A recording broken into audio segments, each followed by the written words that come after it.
जय हिंद दोस्तों, स्वागत है आपका हमारे YouTube चैनल पर। दोस्तों आज मैं क्या आपको भारतीय संविधान की अनुसूचियों के बारे में कंप्लीट पढ़ाने वाला हूँ दोस्तों। और आई होप आप ये पूरी वीडियो देखने के बाद दोस्तों, जब आप ये पूरी वीडियो देख लोगे तो उसके बाद आपको कोई वीडियो देखने की ज़रूरत नहीं है।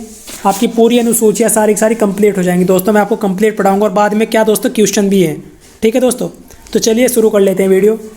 दोस्तों देखो, भारतीय संविधान के निर्माण के समय ना इसमें 8 अनुसूचियाँ थी सिर्फ। ठीक है दोस्तों, फिर क्या समय समय पर संविधान में संशोधन किए गए और अनुसूचियों को ऐड किया गया। ठीक है दोस्तों, वर्तमान में जो भारतीय संविधान में 12 अनुसूचियाँ शामिल है दोस्तों। ठीक है, याद रखना है आपको 12 अनुसूचियाँ हैं। ठीक है, जब संविधान बना था तो 8 ही अनुसूचियाँ थी। तो दोस्तों जब संविधान की जो 9वीं अनुसूची है उसको प्रथम संविधान संशोधन 1951 के तहत, ठीक है दोस्तों, 1951 के तहत उसको जोड़ा गया। फिर आता है संविधान की 10वीं अनुसूची को 52वें संविधान संशोधन के तहत जोड़ा गया। और ऐसे 11वीं अनुसूची को 73वें संविधान संशोधन के तहत जोड़ा गया। और 12वीं अनुसूची ऐसे ही 12 अनुसूची हो गई और 74वें संविधान संशोधन के तहत जोड़ा गया। दोस्तों हम आगे क्या कंप्लीट पढ़ने वाले हैं कि ठीक है दोस्तों, चलिए आगे देख लेते हैं दोस्तों। प्रथम अनुसूची से हम लोग क्या स्टार्ट कर लेते हैं दोस्तों। ठीक है मेरे प्यारे भाइयों, तो प्रथम अनुसूची से मैं आपको बता देता हूँ। ठीक है, प्रथम अनुसूची इसमें क्या भारत संघ के पूरे घटक मतलब घटक राज्य जो संघ शासित प्रदेश और राज्यों के बारे में दिया गया है दोस्तों, जो कि 28 और 8 है दोस्तों। ठीक है, और इसमें क्या जो भारतीय संविधान का अनुच्छेद जो 1 से 4 तक है ना, वो प्रथम अनुसूची से संबंधित है। ये आपको याद रखना है। आपको याद रखना है कि जो आर्टिकल नंबर जो फर्स्ट है ना, वो क्या है दोस्तों, उसके तहत जो भारत है ना, भारत राज्यों का दोस्तों, ठीक है, राज्यों का संघ है। ठीक है दोस्तों, राज्यों का संघ, ये आपको याद रखना है। ठीक है दोस्तों, दूसरी अनुसूची में आ जाते हैं। तो दोस्तों ये कह रहा है कि इसमें भारतीय राजव्यवस्था के विभिन्न पदाधिकारियों को मिलने वाले, यानी कि जो उनको वेतन और भत्ते प्राप्त होते हैं ना, जो विधायक वगैरह होते हैं। ठीक है दोस्तों, जो विभिन्न पदाधिकारी होते हैं, तो जैसे कि देखो राष्ट्रपति, राज्यपाल, लोकसभा के अध्यक्ष और उपाध्यक्ष, राज्यसभा के सभापति, या उच्च न्यायालय और उच्च न्यायालय के न्यायाधीश, इन सभी को क्या दोस्तों जो मिलने वाले वेतन और भत्ते हैं वो सब दूसरी अनुसूची में उसका उल्लेख है। ठीक है दोस्तों, चलिए अगली अनुसूची के बारे में चल लेते हैं दोस्तों। हम आ जाते हैं अब अनुसूची 3 में। दोस्तों आप पूरी वीडियो देखिए, बाद में क्वेश्चन भी है दोस्तों आपके लिए ना, MCQ अच्छे इंपोर्टेंट क्वेश्चन है, आपका टोटल हो जाएगा, कंप्लीट हो जाएगा आपका। ठीक है, जो अनुसूची है दोस्तों। तीसरी अनुसूची में क्या कहता है, इसमें विभिन्न पदाधिकारियों द्वारा पद ग्रहण करते समय, यानी कि इसमें जो शपथ लेते हैं ना, जो हमारे विभिन्न जो पदाधिकारी होते हैं जो दोस्तों, ठीक है ना दोस्तों, जो राष्ट्रपति जी, प्रधानमंत्री और लोकसभा के अध्यक्ष, जैसे कि देखो मंत्री, उच्चतम न्यायालय के न्यायाधीश, सर्वोच्च न्यायालय के न्यायाधीश आदि। ठीक है दोस्तों, और संघ के मंत्री और संसद के सदस्य, ये सभी जो विभिन्न तरह की जो शपथ लेते हैं ना, उसका उल्लेख किया गया है तीसरी अनुसूची में, ये आपको याद रखना है। ठीक है दोस्तों, चलिए बात कर लेते हैं चौथी अनुसूची में। इसमें विभिन्न राज्यों तथा संघीय क्षेत्रों, यानी कि UT जो होता है मतलब राज्यसभा। ठीक है दोस्तों, राज्यसभा में स्थानों के क्षेत्र में आवंटन का विवरण दिया गया। मतलब क्या सभी जो राज्य है ना, उन सभी का राज्यसभा के प्रतिनिधियों का उल्लेख किया गया है। अब दोस्तों ये देख लेते हैं, ये दोस्तों क्या संविधान के अनुच्छेद 4 के सब्क्लोज 1 और 80 के सब्क्लोज 2 से संबंधित चौथी अनुसूची से है। ये आपको याद रखना है। ठीक है दोस्तों, चलिए अगली अनुसूचियों पे चल लेते हैं दोस्तों। ये देखो 5वीं अनुसूची। ठीक है दोस्तों, 5वीं अनुसूची में क्या कहता है, तो 5वीं अनुसूची में आपका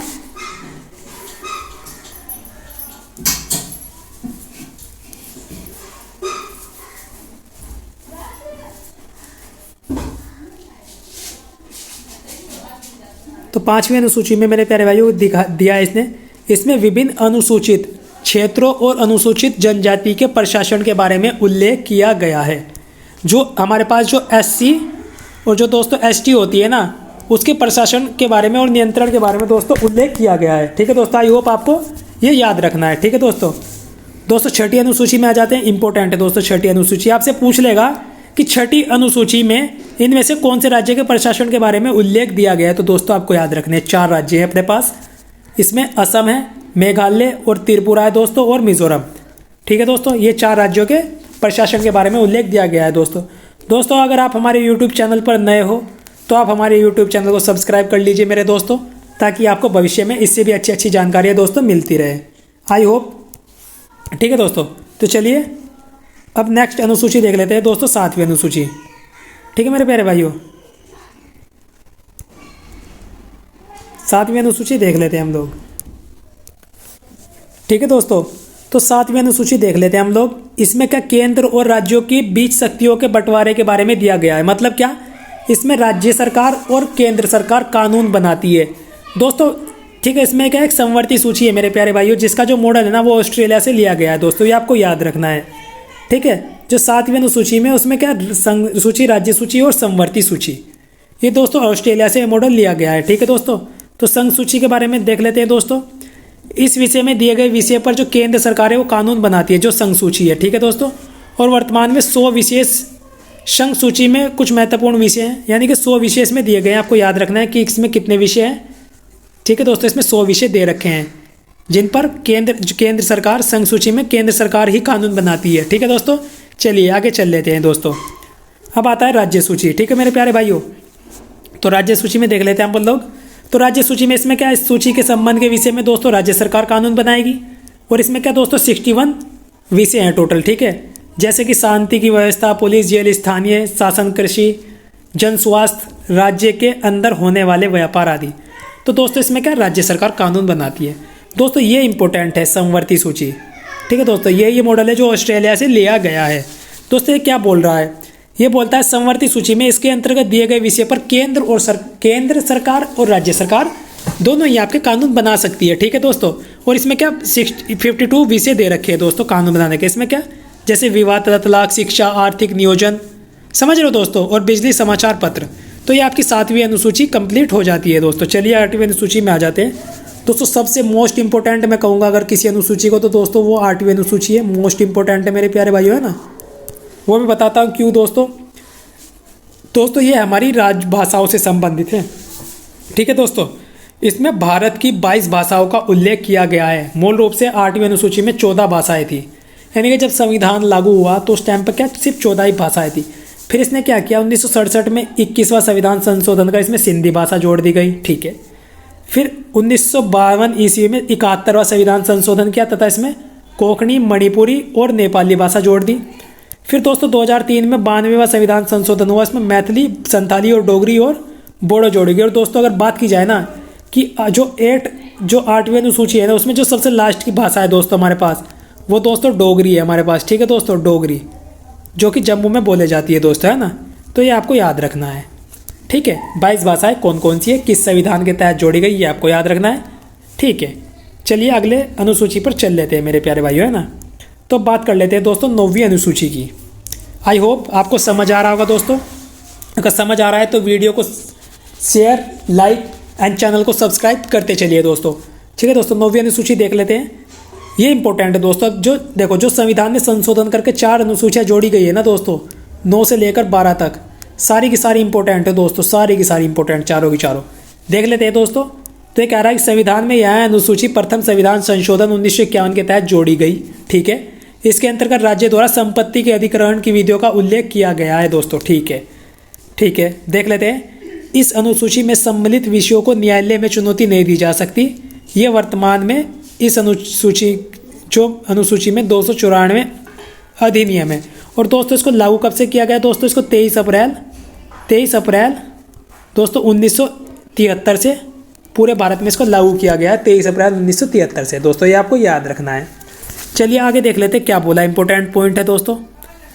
इसने कहा, लेकिन 9वीं अनुसूची में सम्मिलित किसी भी कानून को इस आधार पर चुनौती दी जा सकती है कि वह मौलिक अधिकारों का उल्लंघन करता हो, या फिर उच्चतम न्यायालय इस कानून की समीक्षा कर सकता हो। ठीक है, या तो आपके फंडामेंटल राइट का जो, ठीक है, उसको निष्क्रिय करता हो, या फिर वो विधि के कुछ परिभाषा को पूरा करना करता हो, तो उसको न्यायालय में चुनौती दी जा सकती है इस अनुसूची में भी। ठीक है दोस्तों, चलिए अगले सवाल पर चल लेते हैं। अगली अनुसूची क्या है दोस्तों, देख लेते हैं दोस्तों। अनुसूची है, ठीक है मेरे प्यारे भाइयों, 10वीं अनुसूची है। ठीक है, यह भी इंपॉर्टेंट है दोस्तों, सारी इंपॉर्टेंट अनुसूचियाँ हैं 12 तक। ठीक है दोस्तों, ये कह रहा है कि यह संविधान के 52वें संविधान संशोधन 1985 ईस्वी के द्वारा जोड़ी गई। इसमें दल बदल से संबंधित प्रावधानों का उल्लेख किया गया। ठीक है दोस्तों, जो दल बदल रहता है कि विधायक किसी दूसरे की इस पार्टी में चला जाए तो सरकार गिर जाएगी, ऐसे। ठीक है दोस्तों, तो इंपॉर्टेंट क्या है, 51वें संविधान संशोधन 2003 में दल बदल व्यवस्था जो थी उसमें संशोधन किया गया। और दोस्तों केवल संपूर्ण दल के विलय को मान्यता दी गई है, ना कि किसी एक सदस्य को। पहले क्या था दोस्तों, 2003 से पहले क्या होता था कि अगर एक सदस्य भी बदल ले पार्टी को और एक ही जो विधायक है उससे किसी की सरकार बनी है और वही दूसरी पार्टी में चला जाए तो उसकी सरकार तो दोस्तों गिर जाएगी। लेकिन फिर 2003 में संशोधन किया गया कि एक सदस्य नहीं, पूरा दल ही, अगर जो दल बदल, जब भी तो है, पूरा दल अगर जो दूसरी पार्टी में जाता है तो सरकार गिरेगी दोस्तों। चलिए अगले अनुसूची पर चल लेते हैं। आई होप आपको समझ आ रहा होगा दोस्तों। 11वीं अनुसूची है दोस्तों और जो हमारा लेक्चर है वो भी खत्म होने वाला है दोस्तों। बस कुछ MCQ में आपको बता दूंगा दोस्तों। ये कह रहा है कि 11वीं अनुसूची, ठीक है प्यारे भाइयों। तो 11वीं अनुसूची क्या है? यह अनुसूची 73वें संविधानिक संशोधन 1993 याद रखना है के तहत जोड़ी गई। इसमें पंचायती राज संस्थाओं को कार्य करने के लिए 29 विषय प्रदान किए गए हैं दोस्तों। जो भारतीय संविधान के अनुच्छेद 243(6) का संबंध 11वीं अनुसूची से है, यानी कि क्या, ग्राम पंचायत, पंचायत समिति और जिला पंचायत, ये 3 तरह के होते हैं। उन सभी का पंचायती राज, उन्हीं की पंचायती राज व्यवस्थाओं के बारे में उल्लेख करती है दोस्तों। इंपॉर्टेंट क्वेश्चन है एक, ठीक है दोस्तों। उत्तराखंड पुलिस में भी आया था दोस्तों एक क्वेश्चन, उत्तराखंड पुलिस के एग्जाम में आया था दोस्तों। उसमें क्या था, उसमें इसने पूछ लिया कि जो 73वां संविधान संशोधन था ना दोस्तों, उस समय PM कौन थे। तो दोस्तों कई बच्चों ने तो क्वेश्चन ही गलत कर दिया होगा वो। तो इसमें दोस्तों मैं बता देता हूँ, इसमें कौन थे, PV नरसिम्हा राव, ठीक है दोस्तों, नरसिम्हा राव। आई होप आप याद रखोगे दोस्तों, आर है ना। PM कौन थे, PV नरसिम्हा राव के टाइम में 73वां संविधान संशोधन हुआ था और 74वां भी, ठीक है दोस्तों। अब 12वीं अनुसूची है दोस्तों। ये क्या आपकी लास्ट अनुसूची है और दोस्तों इंपॉर्टेंट भी है, ठीक है दोस्तों। ये इंपॉर्टेंट भी है, इंपॉर्टेंट सारी अनुसूचियाँ है, ये आपको याद रखनी है। ये कहता है कि यह अनुसूची संविधान के 74वें संविधान संशोधन 1993 के तहत जोड़ी गई दोस्तों, ठीक है। इसमें शहरी क्षेत्र के प्रशासन के बारे में उल्लेख दिया गया है। इसमें 18 विषय दिए गए हैं दोस्तों। इसमें क्या, शहरी क्षेत्र है। 11वीं अनुसूची ग्राम पंचायती राज से है और ये शहरी क्षेत्र से है, जैसे नगर पालिका, नगर पंचायत, समझ रहे हो दोस्तों, ऐसे। तो ये क्या, भारतीय संविधान के 243(ब) से संबंध 12वीं अनुसूची में आता है दोस्तों। यहाँ पर हमारा टॉपिक पूरा का पूरा खत्म हो जाता है दोस्तों आपका अनुसूचियों का। और दोस्तों आप अगर जो ध्यान से आपने वीडियो देखी होगी, आपका एक भी क्वेश्चन मिस नहीं होगा, ठीक है दोस्तों। और आप हमारे चैनल को प्लीज़ सब्सक्राइब कर लीजिए और दोस्तों आप हमारे YouTube चैनल को सब्सक्राइब कर लीजिए और हमारे परिवार से दोस्तों जुड़ जाइए, ठीक है, YouTube पर। चलिए मिलते हैं अगली वीडियो में, तब तक के लिए दोस्तों जय हिंद, जय भारत, वंदे मातरम।